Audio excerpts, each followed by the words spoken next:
Welcome to the Graduate School of Education and Psychology's Margaret J. Weber Distinguished Lecture Series. My name is Carlos Jimenez. I'm the manager of Writing Support Services, a member of the GSEP Diversity Council, and adjunct faculty in the Education Division. It's my honor to serve as your moderator this evening. I'm delighted you are with us. A special welcome to those on Zoom joining us.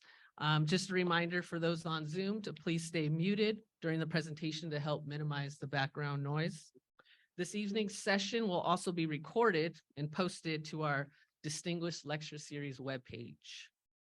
The Margaret J. Weber Distinguished Lecture Series was established in 2014 through an endowment given by alumni and friends to honor Dean Emeritus Dr. Margaret J. Weber. The lecture series supports GSEP's mission to foster academic excellence, social purpose, meaningful service, and personal fulfillment. Our theme for 2022-2023 is Beyond Inclusion, Removing Barriers to Create Belonging. GSEP is committed to engaging in a continual learning and personal reflection to affect change and pave pathways toward a more equitable future. Tonight, we'll not only look at the importance of diversity, equity, and inclusion work, but how these pillars of building community and belonging might be fostered with a level of humanity. And while this series is titled a lecture, tonight it is not a lecture. It's more of a community conversation where we can all share and learn from one another. Via Zoom, we also have Dr. Jennifer Vaughn, Assistant Professor of Psychology and member of the GSEP Diversity Council. So Dr. Vaughn, would you lead us in prayer as we begin our discussion this evening? Yes, thank you, Carlos. Would you all join me in prayer? Thank you, God, for all those in attendance today, both in person and virtually. Thank you for calling each of us to be driven towards and committed to diversity, equity, and inclusion, not just in words, but in action. To this end, God, I ask that you help us to be people who work to realize your vision for Pepperdine and for our communities at large. Help us to learn and to take tangible steps toward unleashing your kingdom of peace, justice, compassion, and love. May we take from our learning today to be bringers of hope and change every day. Amen. Amen. Thank you. So tonight, through a conversation with our panelists, we will discuss the intentionality required for DEI efforts from a human worth viewpoint to flourish. We'll also examine what the absence of or resistance to diversity might look like, growing as an individual, supporting your organization's health, and practical tools that you can implement in your space to feel and promote the greatness of humankind through humane treatment and DEI efforts. So I'm now honored to introduce our panel. So each member, while highly educated and accomplished, will be speaking from their personal experiences and perspectives. So I also invite you to stay after the conversation for our informal reception. You'll have the opportunity to greet and speak with them. So first we have furthest right, Dr. Maria Wright, EDD, Director of Talent Management and Adjunct Professor at GSEP. Next, we have Carrie Castañeda Sound, PhD, Associate Professor of Psychology at GSEP. Next, we have Shalak Richards, JD, Dean of Students, Diversity and Belonging at Pepperdine's Caruso School of Law. And we have Dante Morrison, PhD, Social Entrepreneur, Community Strategist, and Licensed Minister. Great. So how this will work is I will pose a question to each of our panelists. Each subsequent panelist can add on to the previous panelist's response before they address the next question. Okay, so we'll start with Dr. Wright. So question one to Dr. Wright. The first question, since humanity includes all humans, how might we view DEI work from a human worth perspective? Awesome. Well, first, thanks for having me. Feels good to be home, talking about things that I'm very passionate about. So thank you for the invitation. I also would like to say that that's a loaded question. In my ethics class, we spend all semester asking, what does it mean to be human? So I'll try to keep it to 5 minutes, Vanessa. So human worth may seem like a universal term, that everyone understands and knows and agrees upon, right? But the truth is that even just our history in this country has shown us that that is not true. So it is Black History Month, so I'll just start with a few facts really quick. So you can start with the 3/5 compromise. Slaves were counted as 3/5 of the population in order to determine government allocations, so taxation, as well as policy and voting rights. And so that's really important to note, that it wasn't from the beginning that we all were viewed as a whole human. You can take it a little over 50 years ago with the Voter Rights Act. It was only then that something was legally determined to be discriminatory, and they were banning those practices at the voter booths. But we know that this year, that is still happening across our nation. And so when we think about the word human and humanity, it's really important to note that we might all think differently about that based on our experiences. So let's start there. How about we close our eyes? And I would like for you to visualize what you think humanity looks like. 15 seconds. Go.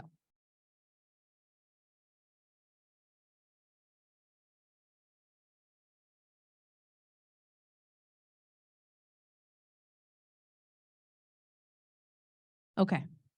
So you don't have to say this out loud, but just a little self-reflection. What first came to your mind? What did that picture look like? What didn't it look like? Who was there? Who wasn't there? Who came up first? Who came up last?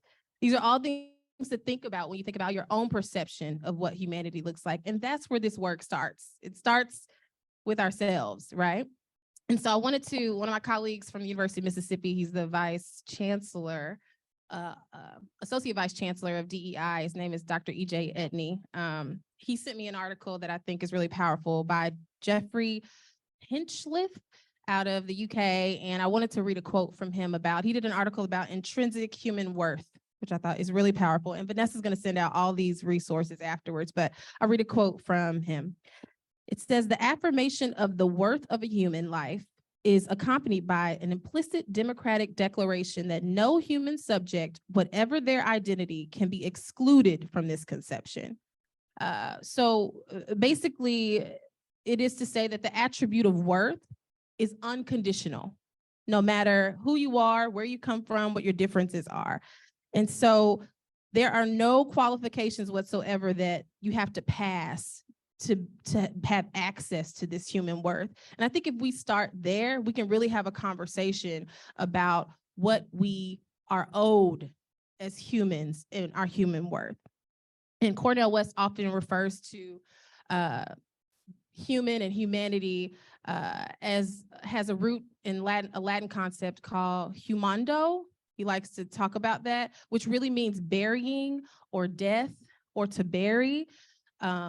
And that is the human in all of us, right? That we are placed on this earth with this idea that we can't control our end, right? And that we're all connected to the earth in that way. And there is humility in humanity. And so we have to think about that for each other. So anyway, connection to DEI for Vanessa before she cuts my mic off, is that if we think about those definitions of humanity, and then we look at the practices and things that are going on, we aren't really living up to treating every human with human worth, looking at their human worth and treating them properly and respectfully and with kindness, which is what humanity is defined as. So I think we have a lot of work to do when it comes to meeting that expectation in our schools, when it comes to resources, when it comes to teacher training, in our jobs, when it comes to treating employees fairly, economically, with equitable pay. There's just a lot of areas where we aren't saying that every human is being treated the same way. And so that's the connection to DEI and humanity, in my opinion. So thanks. Excellent. Thank you. Okay, Dr. Castaneda Sound, if you'd like to respond to that first question before the next? Sure. I could listen to you talk all day. That was great. So I was asked and invited to bring a psychological perspective to understanding DEI, which is counter to what I typically do, because as psychologists, we're working with often the individual. And when I'm doing DEI work, I'm saying, hey, we need to broaden our scope of understanding, bring in history, bring in context. Yet, as I thought about this question,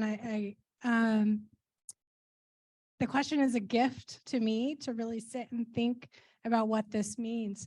And I remember Luis Valdez, who's a Chicano playwright, and he wrote a piece called, and it's based on the Mayan wisdom of En la Quech, which really is, tú eres mi otro yo, you are my other me, which you can find in many different cultures, this concept.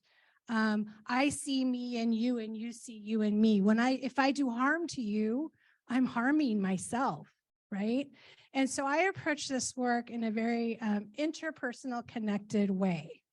And so when I was trying to think of psychology, what can I offer are two constructs. One is empathy, and the other is meaning making, which we often do in our work. Emotion researchers generally define empathy as the ability to sense other people's emotions, coupled with the ability to imagine what someone else might be thinking or feeling. We could also say perspective taking. This is all I do in this work primarily, is perspective taking, knowing oneself, knowing the other, knowing the other's groups, and so on. This is what helps us connect and help others. What's fascinating, I won't bore you with it, but it's fascinating to me, is this has deep roots in our brains, in our bodies, of how we connect. So there's great writing about that. And I have to add that we can develop empathy. There's research about that. How do we grow in this way? But I want to add one more piece. Empathy without action doesn't help DEI work. We need action. The other piece is meaning making. When we are confronted with ideas, with perspectives, with worldviews that do not align with our belief system, what's our go-to? How do we react? And that takes real honest self-reflection. And the way I think about it, or I teach about it, is about noticing one's body. What's going on in your body? Are you flushed? How are you experiencing this conversation? Distress motivates meaning making and is a crucial fork in the road for our work. And so as our bodies react, we have to identify which beliefs, which actions have been challenged. Okay, so I just want to add, there's a danger of looking at DEI only from the individual perspective. And that's something that I would hate to see happening too much. We must simultaneously reckon with policies and worldviews in our environments that perpetuate oppressive ideologies and ways of being. A perfect example is the notion of imposter syndrome. Have you ever heard of that? Yeah. Well, we can try to fix the person, but we also should be checking. We really should be checking the environment to sustain the feeling of not being good enough. So those are some of my thoughts about this. Thank you. Excellent, thank you. And the second question is actually two parts. So the first part to Dr. Castañeda Sound, what greatness comes with fostering the consideration of all humans in terms of rewards? Right, I was excited about this too, because I think fostering growth and the elevation of humans is an exciting prospect. How do we elevate ourselves individually and as a community? It invites us to dream, to imagine a life of possibility. I think I spend most of my academic life deconstructing, identifying, being critical analysis. I'm excited to be at a point of creating, of imagining. And it's not just about the absence of pain, trauma, and rejection. It's about growing, learning, and being in contexts of trust. That's what are those moments like?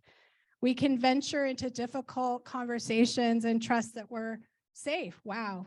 That would be amazing. And I've had those moments, and I'm sure some of you have too, that we can trust that our livelihoods are safe, that we're safe from doxing, we're safe from threats, even on our lives. This is the reality for some folks who speak truth. Without the cognitive load of navigating racist, sexist, ableist environments, imagine how much creating we can do. We can have our authentic, holistic selves being embraced without the emotional labor of preparing our next generation to encounter the same oppressive policies and interactions. We can have room for hope, joy, and rest. We don't have to worry about supporting the next generation when they doubt their own self-worth. This looks different for everyone. I know that. And this isn't just about diverse representation for me, but it's also about living out core values that foster seeing ourselves in others. Excellent, thank you. So the second part of that question for Dean Richards. If you'd like an opportunity to address that first part. Thank you. And let me say thank you, GSEP, and my friends and colleagues, some of whom I'm thinking, oh my goodness, I haven't seen you in IRL in real life in 3 years. And so it's just a joy to be with you and to potentially represent the School of Law here. I'll give the disclaimer, anything you like is representing the views of the School of Law. Anything you don't like is only for myself and doesn't even represent my mother, okay? So thank you so much for having me here. In response to those, I think the ideas that you're hearing, and I love also the diversity of representation of our experiences that you're hearing from education, you're hearing from the psychology side, and I'm coming completely from this policy legal idea, and I'm reminded sometimes of the beauty of bringing even our various thought processes together. And to me, that's part of the answer to that question. What is the growth? What is the joy that comes with fostering DEI? It's the fact that we get to be together. And when we get to be together, then we get to develop solutions. And when we develop solutions, we all move forward, right? I use the example, if you have someone who grew up, say, on the east side of LA, and they drive down a road that has a bunch of potholes, they think a lot about road conditions and road safety and the impact on that on their car and how often they may need to replace their tires or get their brakes fixed. And oh my gosh, this is another $300 a month. And maybe there's a proliferation of auto stores in that area because it's a need for that community. And you bring in someone who may be by the Malibu campus where I get to work, not live, but work, and they may not have as many road conditions. They may think more about climate control and safety and whether or not there's educational runoffs, right? And you put both of those people, say, in the same local or state senate, the same place together to build policy. We haven't added on race, we haven't added on gender identity, sexual orientation, religion, but just those two lived experiences means that a fuller subset of society is going to be addressed. If you only have all of the people who know how to fix potholes, you're never going to have someone saying, hey, we should be using straws made of distilled honey or whatever instead of paper. And if you only have the people thinking about the paper, you're never going to have someone saying, hey, did you know that it costs people who live in this area an extra $1,000 to maintain their cars every 3 months? And we see just there the positive impact that our society has by having those variety of experiences, right? And being able to distill that down to experience, I think helps us go to the humanity of the person, because we aren't thinking, and some of you might have, oh, she said East LA, so that might mean immigrant, it might mean Latina, Latino, it might mean Black, it might mean poorer. She said Malibu, it might mean richer, it might mean white, it might mean surfer. We created, to Dr. Wright's point, that image in our head, but I didn't say that. And when we start to have those images, that's where we start to connect to that DEI. And then we start thinking, what are the other things that that person brings to the table in the conversation? I don't want to think white surfer. I want to think conserving the beauty of our environment so that my children and children's children can experience that. I don't want to think perhaps poor Latina. I want to think, wow, everybody has the ability to get their cars somewhere without it costing them extra money. And that's some of the growth opportunity that I think comes when we foster DEI. Excellent. Thank you. So the second part of that question is looking conversely, to fostering rewards through a DEI focus. What does the absence of that DEI look like in terms of consequence? Yeah, this is the part that's attributable only to me and not my mother, nor my institution, nor, as we would say in my church, giving honor to, the pastor that trained me. He doesn't want to identify with me right now, okay? I think, so what we hear, if we're thinking about humanity, the consequences are that we lose humanity. We lose safety. We lose trust. We lose people, right? The consequences are that, say we lose trust, that means the first time you make the promise, we're going to build this thing. And then we see reports, as we've seen over the past few weeks in various news reports coming out from Bloomberg, that DEI offices are being decimated across the tech industry, or that across the education industry, a lot of DEI initiatives are being shuttered, or we hear about budgets being slashed, or we hear about, well, do you need 4 people in that office? Maybe you really only need 1. Can't this just be a committee? Should it really be added to anyone's job title, right? What happens is the people, the humans, start to say, well, this obviously isn't important to you. Let's go back to our Christ-centered. Christ said, where your treasure is, there your heart is. And so we start to say, you do not have the heart for this because you are not willing to live up to the thing that you've put in. And what that does is creates a lack of trust for the next time, and then the next time, and then the next time. It also creates a lack of psychological safety. And when we think about the institutions we want to move forward, think about when you're perhaps recruiting students to your institution. If the people here no longer trust that it's safe, will they really be authentic in recruiting someone in? If we're hiring and they come for an interview with employees and the employees, someone says, oh, what's it like? And you pause before you give the measured response, that's a consequence of lack of fostering and committing to DEI, right? If your significant other is going, is it time that you think about quitting that job? That's a consequence of a lack of connection and commitment to DEI, because it's saying, to the point of humanity, the full authenticity is not being honored. That does not mean that we always get everything we want all the time. And that's something careful to understand. A commitment to DEI does not mean every change is made immediately at the moment, burn it all down, build it back up. No, but it does mean that when the no said, there's an understanding of why. And there's a trust that even if I don't know exactly why you're saying why, I can trust that it's being done from a place that honors who I am or who the people are that we represent. And we've removed the fear and the stigma that might be attached to, are they saying no because of my gender? Are they saying no because I'm not the Christian in the room? Are they saying no because of my sexual identity or my race, or I'm English as a second language, right? When people have to ask those questions, it's a consequence of us not fostering a community. And then we know that the systems themselves will never change.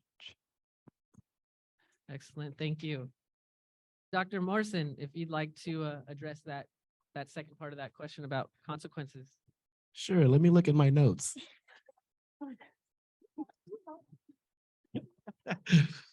I just sitting and listening to these phenomenal speakers, I'm really humbled because you 3 are hitting it like dead on the head. And when you were talking, I thought about my own Pepperdine experience. And when people find out that I, went to Pepperdine and got a master's here, got a PhD here, they look and they pause and they say, you went to Pepperdine? And I'm like, yeah, really? And I'm like, yeah. You went to Pepperdine. I'm like, yes, I went to Pepperdine. Wow. And I'm like, what are you wowing for? I just thought Pepperdine was different. And I'm like, what does that mean? Help me unpack that. I don't get what you're saying. So you went to Pepperdine, and they can't put it into words. And I'm like, okay, so should I be concerned about the fact that I went to Pepperdine? And even in my master's program, there were some hiccups along the way where I started to question, is this the safest place for me? Is this the best place for me?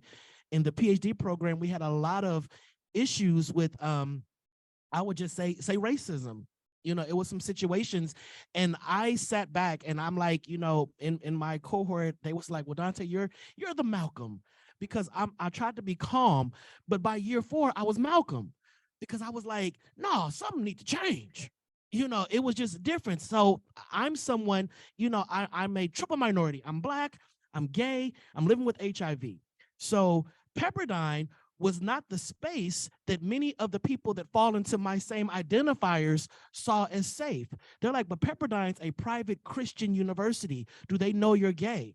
I'm like, well, I didn't walk in and say, hey, ta-da, I'm here. Do they know you got this? Do they know that? I'm like, I didn't think I had to advertise all that. I thought that Pepperdine was inclusive, was diverse, was welcoming, and they're looking like, man, and I really had to think about that. So when we talk about diversity and inclusion and all of that, it's a wonderful title, but then for some of us, it's like it teeters on tokenism. So do you really want me here because of who I am and what I can provide, or am I just a number? Or am I a checkbox? Okay, so we got Dante there. We knocked 3 out the way. We got the Black, we got the gay, we got this. All right. And that when we start to unpack all of that and have these conversations, and we can't be scared to go into that lane to say, is this tokenism? Or are we really welcoming of all people? And if we welcome all people, what does that look like for us? What happens on the other side of this welcoming? And if we welcome them, are we welcoming them to be authentic to who they are? Are we welcome them in to acclimate to our system? Because that too can become problematic if you're a person that's living in the margin, because you're like, okay, I'm here, I work here, I go here, I whatever, but now I have to adapt who I really am and suppress who I really am so that I can have a seat at the table in this system that was not really created for me. And we talked about the 3/4. We're still kind of, for me personally, I don't work here, so I can kind of say things, for me, it still feels like, it's like, okay, are we still in that space where I'm not fully seen as a Black man, where I'm not fully recognized as a Black scholar? Where do I land in this?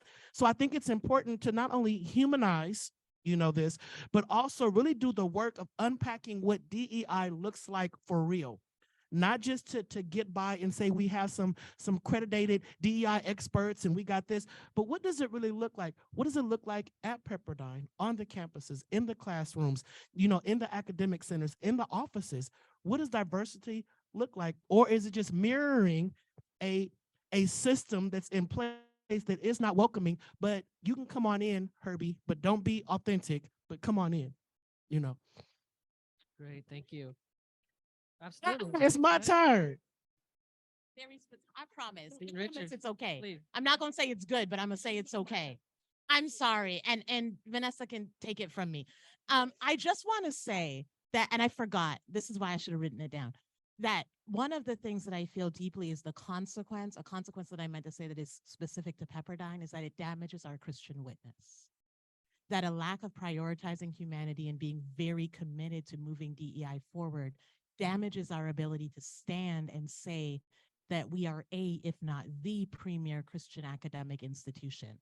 Because what happens is, at least in my Bible, it says in Corinthians that you are one body created together, and neither is more or lesser great. Do we not have the lower parts that we in fact treat more carefully, the private parts, than we do those that are out? And if we are truly one body, then if my toe is stubbed, my head starts to hurt, right? And my head doesn't say to my toe, I'm so sorry you were stubbed. My hands go, oh no, that's because that chair was in the way. Let me move the chair so the toe doesn't get stubbed, because then it makes the head hurt. Then we're walking funky. Now the brain can't move. My elbow feels out of joint. Everything's wrong because I left the chair in the way. And if I don't take the action to move the chair out of the way, eventually someone's going to come in and say, maybe there's something wrong with your body because you don't recognize. We need to give you some training to recognize that that chair needs to be moved because it's hurting you, right? If we're not actually a body that cares that this chair is in the way, it's a system that's hurting. It's not just get over being hurt, it's move the chair. eventually people aren't going to really believe that we're Christian. And that is important to me as a Christian at a Christian institution, that for my own ability to stand before Jesus on Judgment Day and hear him say, "Well done, good and faithful servant," that I have not put an impediment, or what Paul calls in the King James a stumbling block, in the way of someone else coming to Christ. And that is a fundamental part of my commitment to humanity. And I think a consequence, a real consequence, that we have to wrestle with if we really want an authentic Christian mission. I'm sorry, but I had to. Is No, it out? thank you. It's out? Okay. Right. Great to bring it relevant. Bring it there. Right. Okay, so our third question for Dr. Morrison, DEI work requires intentionality. So what can you do in your space to foster support and build on the efforts of DEI? I think that's a great question that I can sum up really quickly because you kind of covered it. No, and it was great because you brought the word in, and I love the word because the word just makes us accountable for our actions. And I think one of the key things, like you said, if I stump my toe, I'm going to figure out what is causing this problem. And I think one thing that we have to learn how to do is communicate with each other and really sit down and have these hard conversations and get to know, why don't you like me? Why don't you like me? You've never talked to me. You don't like what I represent, or you don't like me. What don't you understand? Don't be scared. I had a classmate, her brother was gay, and she wanted to best learn about what he was going to experience and whatever. And she said, "Dante, my brother's gay. Can I talk to you without offending you?" I'm like, because you're coming at me with this sincerity, ask away. And the minute you say something offensive, I'm going to let you know that's offensive. Don't ask nobody else that, because you may get punched. Don't do that. And it was healing for her because I provided a safe space for her to learn. And I think we talked about that. These safe spaces are necessary, but we have put up such barriers and put the responsibility of others learning about us through every other mean except through us. We got to break those walls down and begin to just have conversations, open conversations, and correct people accordingly. We have to teach people how to love us, teach people how to get to know me, and that is key. But we can't be scared to do that. One thing I did do at Pepperdine, Lord have mercy, was those international experiences, Lonnie, those international experiences. And when you go to other countries with strangers and you're in these barren places that are just trying to make it, it's humbling. And then you realize who you're in the company with. I don't care if you're black, white, whatever at this space. Do you have some Imodium? Please, do you have something that can help me deal with what I'm going through? Because this food is messing me up. I don't care. And I think when we begin to put ourselves in alignment in those kind of situations and realize that I am my brother's keeper, and like my sister said, humanity, at the end of the day, we're all humans. And I think that it is important for us to begin to just sit and engage one with the other, remove all the racial cliques, and step outside your comfort zone and say, I'm going to sit with somebody that I don't normally sit with, strike up conversation from a healthy space, and get to know how to best engage with people that may not look like me, may not love like me, may not even worship like me. But it's important because we cannot move forward if we stay in these silos of safety. We have to step out the box and begin to build effectively. No. You good? Okay. All right. Ladies. No, but Dr. Wright, if you'd like to respond to that question about intentionality of the DEI work. Yes, I have a few tips. They're like short, so they're not long. I think the first thing is you have to start on the individual level. Like, there is self-work that has to happen, and we're a space that cultivates and grows leaders. And so I think if you're planning to lead anyone and you also claim to care about DE&I from an organizational perspective, you as an individual need to do the hard work. And that just looks at asking yourself, what are your blinders? Really doing some self-reflection about your upbringing, who's in your circle, who's not in your circle, what are you missing? What biases might you have, and really figuring out how that plays into your work, who you associate with, and how you treat people. And you got to be honest with yourself. It's not fun work to do because you're really going to be questioning how you operate and what's comfortable to you. And so as long as you're honest with yourself, that work helps.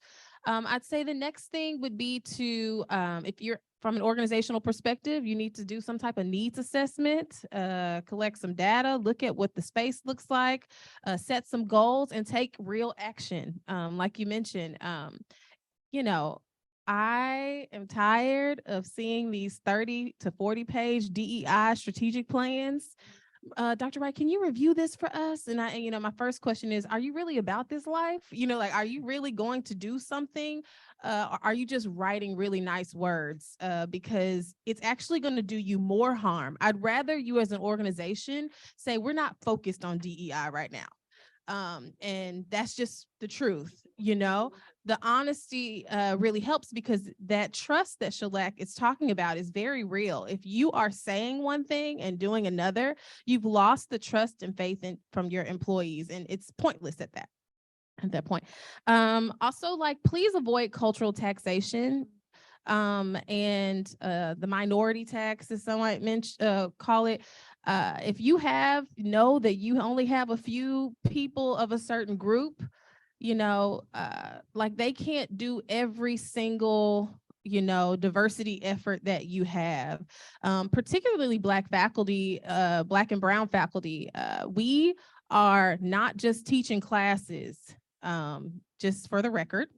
Especially if you have small populations of Black and brown students, they are leaning on us for psychological safety, emotional safety, and often in the wee hours of the morning, texting and getting guidance from us. And so know that, that our work doesn't stop at office hours.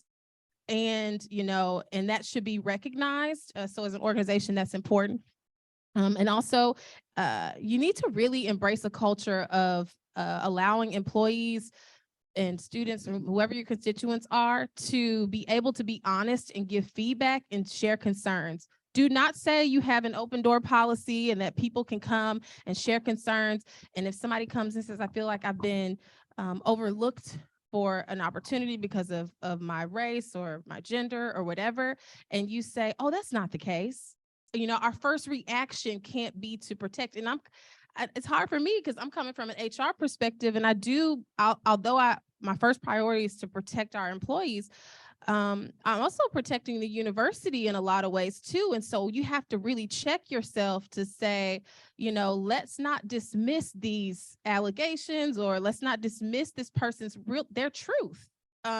Because as soon as you start dismissing people's experiences and their truths, the trust that is so needed in order to get the work done, you start losing. And that's another thing. We are so quick to hire diverse populations, but not as quick to retain our faithful employees that have been there for so long, and making sure that those individuals that are in the margins are appreciated and valued and listened to. And so we got to learn how to take care of house before we bring other people in just for the sake of it. And then we end up losing great people because we're not doing the work in-house. And I think that's all I have on those points. Excellent. Thank you. Thank you so much for those responses. So now we'd like to provide a space for all of us to reflect upon what the panel has put forth, also to continue process that intentionality coupled with human worth. So attendees can stay at the tables, and those on Zoom, they'll be creating some breakout rooms for you all to maybe share our thoughts on what we've heard, the first 4 questions, and then also thoughts related to some of the tabletop questions, which are going to be posted on the screen. Okay. So the 3 questions, I'd like me to read them. The first question, looking kind of in the past, what has influenced your thinking around DEI? The second question is, what, if any, effective DEI practices have you witnessed kind of presently? And then kind of looking towards the future, how will we know when the push for DEI has been achieved or successfully reached? And so our panelists, if we'd like to ask you to drop by the tables and to maybe some can join a breakout room. There are also some blank cards on the tables. So you can use those to submit either a tool or a resource that you know of that can support the DEI work. And those on Zoom can also submit those resources if they send a direct message to the GSEP events attendee there. And all of those submissions are going to be added to our post-event resource tools, which will be emailed to the community. And I'd like to open it up to the panel if they'd like to share any key takeaways from the groups that you visited. We'll start with Dr. Morrison. Well, my table, no, it was very enriching. The conversations kind of just mirrored a lot of what I said up here. Just talking about the importance of truly practicing diversity in the way where everyone is represented and reflected. Even the challenges that are oftentimes faced when you have to implement curriculums or trainings, but they're written in a language that's not relatable to diverse communities. You know, it's just coming from this linear model that is not going to be effective. And what do we do if we're in positions to dictate this stuff and we don't even feel comfortable, you know, taking out to our spaces because it doesn't reflect the people that we know we have to work with. So when we talked about DEI, it was mostly about just refabricating how we're delivering these approaches and messages to make sure that we're truly being authentic, not only with ourselves, but with the people that we're charged to serve, and then allowing us to be authentic in these spaces, even if it means recreating the spaces to look like us. You know, and that's really important. When you walk into a room, you want to see yourself reflected. You want to feel yourself reflected. You want to feel the energy like you do belong. You're not just coming into a system that's already there, but they pull out a chair for you and say, well, sit down. You're welcome. Am I really? Because nowhere in here do I see me. You know, so just the importance of that. Excellent. Thank you. Dean Richards. Yeah, thank you. Our table, we're tackling, I think, in many different ways, that third question about what does that look like to successfully achieve, and kind of came to the consensus that that's aspirational and probably not ever reality, right? So it's more, what does it look like to see forward progress and forward movement? And some of that is the willingness of people to actually make the changes, as we've discussed. Some of that is dissecting the language that we use and perhaps thinking about what it means to hold, to say that all opinions are valued and important, while also recognizing that sometimes your opinion may hurt the humanity of the person who is hearing it. And so what does it mean to sort of wrestle in that tension where we want to, especially as an educational institution, empower people to think, to learn, to grow, to be critical? And perhaps that means they're holding things. And we talked a little bit about the difference between when someone holds an opinion that's just academic versus someone else where it impacts their lived experience. And that maybe if we tap back into the humanity, it will impact how we engage in the sharing of those opinions that we say we hold dear. We haven't come to a perfect solution yet. Give us 5 more minutes and we'll solve all the world's problems. So. No, but I like that point about it should be an ongoing effort. There's not necessarily we have reached this point, right? Great. Dr. Castaneda Sound, would you like to share? So we were online and we shared a space, but I'm just going to answer one of the questions about what have you seen that seemed to be working. And so I'm part of an executive board for a national organization. And for the last 2 years, we've been doing this work. And one of the pieces we've been doing is looking at our artifacts, our bylaws, our processes, and saying, are we doing the work, the DEI work within this context? So we're looking at our website, we're looking at all the different processes of our organization. The second part is in our meetings, what is our process like? And one of the new things we're going to try is, they call it an ombudsman, is basically the person who is identifying the process of our meeting and are all voices being heard. Are there microaggressions happening? But I like to call it a vibe watcher, someone who is in the room and saying, hey, you know, are we actually living out the work? So that's a practice that I think is really useful. I like that, vibe watcher.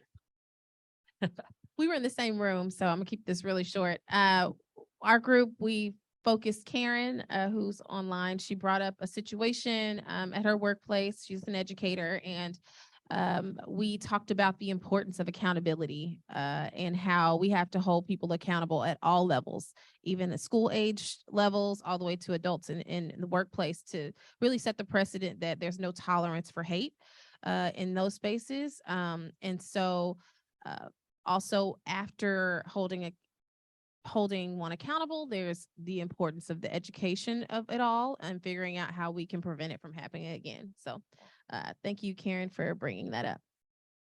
Excellent. Thank you. We also want to share our appreciation for those who submitted resources for our community. And in that resource vein, I wanted to give our panelists some time to put forth any additional resources to support attendees in their DEI awareness and growth. So Dr. Morrison, maybe we'll start with you. What practice, activity, or reading might our audience use to help them examine themselves or the spaces in which they operate? Yeah, not to share. Basically my practice is kind of what I said. Just I'm more of a in the streets type of dude. Just talk to people. I love meeting people, dining with people, breaking bread with people, learning how people live. I love cultures. So it's really just about stepping outside that comfort zone that you're used to being with to see how other people live. And then you'll find a lot of commonalities that really are healthy, and it make you realize how big the world is and how beautiful the world is. So my takeaway, my resource is sometimes you got to put that book down, that academic book down, and just go and sit with someone that doesn't look like you and have just healthy conversation over a phenomenal meal. That is the best way to get to know someone and to open your heart to a more comfortable environment. So that's just my takeaway. Excellent. Thank you. Dean Richards. Yeah, I have begun challenging our community through the School of Law, hopefully through modeling, to move beyond tolerance and welcome to celebration. This is my plug. We have the Belonging Awards next Friday, February 24th. All are welcome to join us. Online streaming tickets are still available for $20. If you'd like to come to the Malibu campus, it's $80. Please hit me up. There are about 7 tickets left to be in person. Okay. But in reality, though, the genesis of that event is that it is important not just to tell people, to your point, sure, come in the room, but the room isn't going to change, you acclimate, right? It is also important not just to say, come in the room and, okay, tell us about your experience, we're willing to hear it. And even to say, we'll conform the room to your experience. But is it possible to welcome someone in and say, Dante, I see that you are vibrant, you are caring, you are loving, you are beautiful, you see the soul in someone, you're willing to reach across a table, you find their humanity, you'll give them the Imodium. And I want to uplift that. I want to celebrate it. Can I put you on a platform? And I want all these people to take a moment and say, you are amazing. Thank you for being you. You are a vital part of our community. And if we can do that, Felt that. right? But do you see the impact that has to name who someone is and not just name it in like, and phew, we got our gay, we got our black, we got our, but those things are beautiful and it brings life to our community. And my challenge, my tool that I try to do, and don't always do it well, I have to say that, the humility and the humanity, right? Is to find a way to celebrate. And I think that that is a challenge, and that would transform our experiences, not just to say, let me hear more about your culture so that I can say I learned about the culture. Can I celebrate what that means you're bringing to the table? I get grouchy. I need someone like Dante who's like, this is great. Because I'm like, girl, why are we still talking to these people? Do I have to eat dinner with all of them? Can I not eat Frosted Flakes on my couch alone? And he's like, let's go to dinner and get to know each other. Let's celebrate that, because that is what uplifts our community. Thank you. Okay, for me, it's you mentioned being honest with yourself. My strategy is finding people who will be honest with me. And my BFF will just, she does it in a kind way, but she'll say to me like, well, I don't know about that, and that's just like, I screwed up and I'm about to learn something. And so I think finding people who'll be honest, and the other piece is getting out of your field. I'm in a place of exploring Afrofuturism, Chicana futurism. These are writings, people who are thinking, who have thought in different ways that this informs my work. And so getting out of my discipline has helped me to connect to others in unique ways. I love soccer. I love maps. I don't know how many times I've had a map in my therapy office where people just sit and look at the map. And I mean, it's a metaphor for so much, but I think we need to not take everything so seriously, have fun with it. Have fun with it. The joy, the celebration is important too. All right, some resources. No, I'm just kidding. Bring out the list.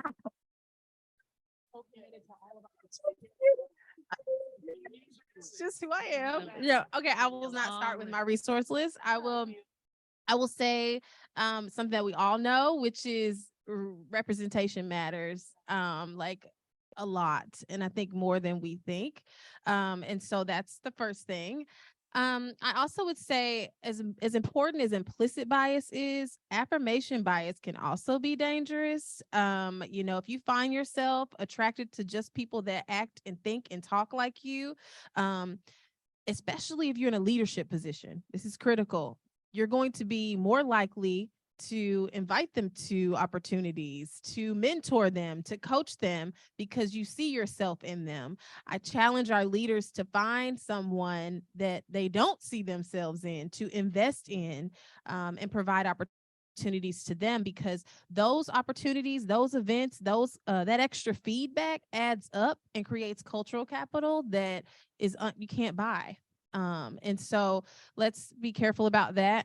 Also address microaggressions ASAP. I think although difficult for some to recognize, it is not difficult to feel. And so it's important that we create a culture that does not tolerate that type of behavior. And we have to not be so quick to say that it didn't happen or someone didn't mean it or that, because Gina was just here, but she always talks about, intention versus impact.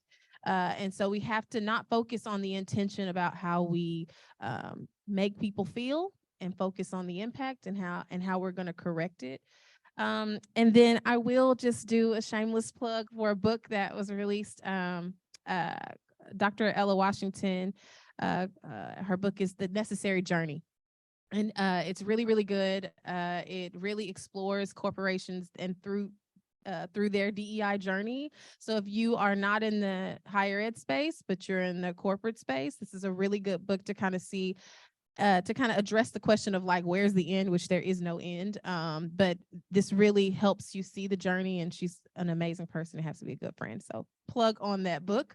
And I will send, Vanessa has a lot of resources that she'll send out after this, but those are the ones that come to mind. And thanks everybody for coming. All right, thank Of you. course. Yeah, Of course you can. Sure, Dean. Would you affirm me, please? No. Because there are leaders in the room and leaders on the Zoom, I feel the necessity to add, and this is something I had to live out today, to Dr. Carey's. I just want to say that. Amazing point about honesty is it is not our subordinates' responsibility to be honest with us if we have not created a space where they can be vulnerable and we honor that honesty. If you're subordinate, you cannot say to them, give me whatever feedback you want, and punish them for the feedback. It is not their job to be honest with you if you will not honor the honesty. And it's important to have a peer that you can go to and say, I think I might have messed that up. And true story, I had to make that call this afternoon before coming down. I called a peer and said, can I tell you really quickly about a conversation I just had, and I think I might have messed it up. And I can't ask the person to give me the feedback on whether or not I messed up to them. Like, they're not going to tell me, yes, you messed up, boss. They're going to, no, you're perfect because I don't want you to fire me, right? Like, that's humanity. I need someone else to be like, girl, you probably need to apologize to your subordinate, because it doesn't matter to that person that you're under stress. You can't be snapping at people. And we have to have that honesty cannot come from, my subordinate can't tell me, hey, you snapped at me and that's not okay. Like, they can, but if I'm already snapping at them, what do they think they're going to get more, right? I have to now take the responsibility in going back and saying, I snapped at you and that wasn't okay. Not I snapped, but period. And that wasn't okay. And can I share with you some of the things that might have led to it? So this is a growing moment for how we work together. And that's a leadership responsibility if we're really committed to prioritizing humanity. Thank you so much. And just a reminder, all of these resources and the information mentioned will be added to the follow-up materials all of the registrants will receive via email. With that in mind, thank you once again to our panel for your insight, your wisdom, your vulnerability, and your care for all the members of our community. Thank you to Dr. DeMayo and Dr. McNamee for attending, and a special thanks to all of you for attending, taking the time to listen and support. Also want to thank our events team here and our virtual initiatives team for the incredible amount of thought, intentionality, and care into this experience. So I invite you now to stay for our reception. You can greet the panel, speak with them, share your thoughts. There's also a feedback form that we'd love you to fill out. And also those on Zoom, if you could fill out an event survey, it's dropped in the chat there. There's a link there, and we'd appreciate that. So thank you, everyone. Have a great night.